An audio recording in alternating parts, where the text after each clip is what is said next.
As anticipated, in this lesson we will discuss scenarios in which miners could potentially misbehave. One such threat could be a miner who decides not to follow the rules for block rewards and tries to grab more coins in the Coinbase transaction. According to the protocol, block rewards were 50 Bitcoin initially, with the issuing schedule halving every 4 years. So currently it is 12.5 Bitcoin after it has halved twice since the launch of Bitcoin. Suppose a miner decides to try and reward himself or herself with 1,000 Bitcoin for mining a block rather than 12.5 as per the protocol. How could a miner do that? Remember that miners construct new blocks. When they do so, the first transaction they include in a candidate block is the Coinbase transaction, which sends them newly generated coins for the block reward. This Coinbase transaction, of course, will be valid only if the entire block is valid. Even if such a greedy node successfully does the proof of work and comes up first with a solution to the cryptographic puzzle, the block will be rejected by the other nodes on the network.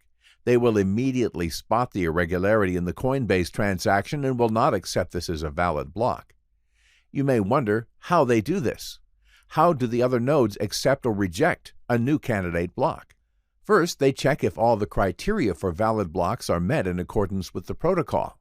These include properly verified and recorded transactions, link to previous block's hash, correct block reward, timestamp, and proof of work, among others.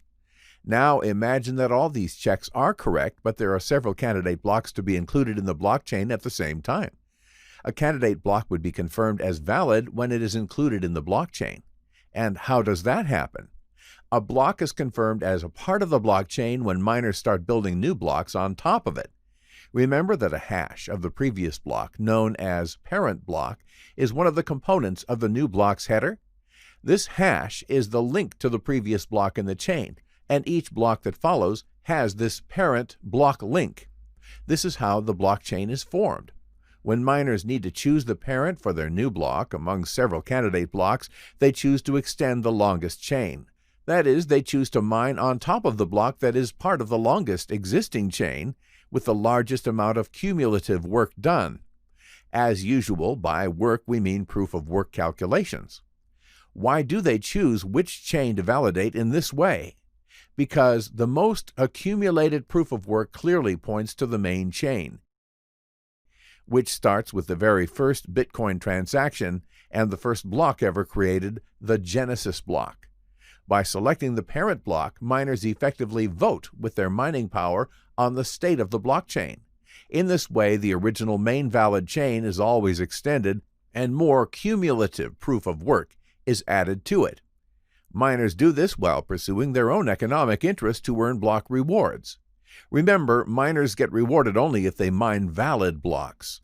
The incentive structure aligns individual miners' interests and best course of action with those of the network as a whole. This is game theory at work. Each block mined on top of a new block will count as one confirmation of this block and all transactions in it.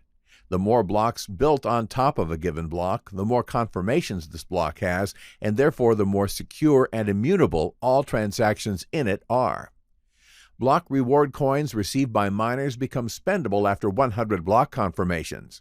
This is further protection embedded in the system to secure miners' integrity and to mitigate any risks of manipulation attempts by miners, such as changing the consensus rules or double spending.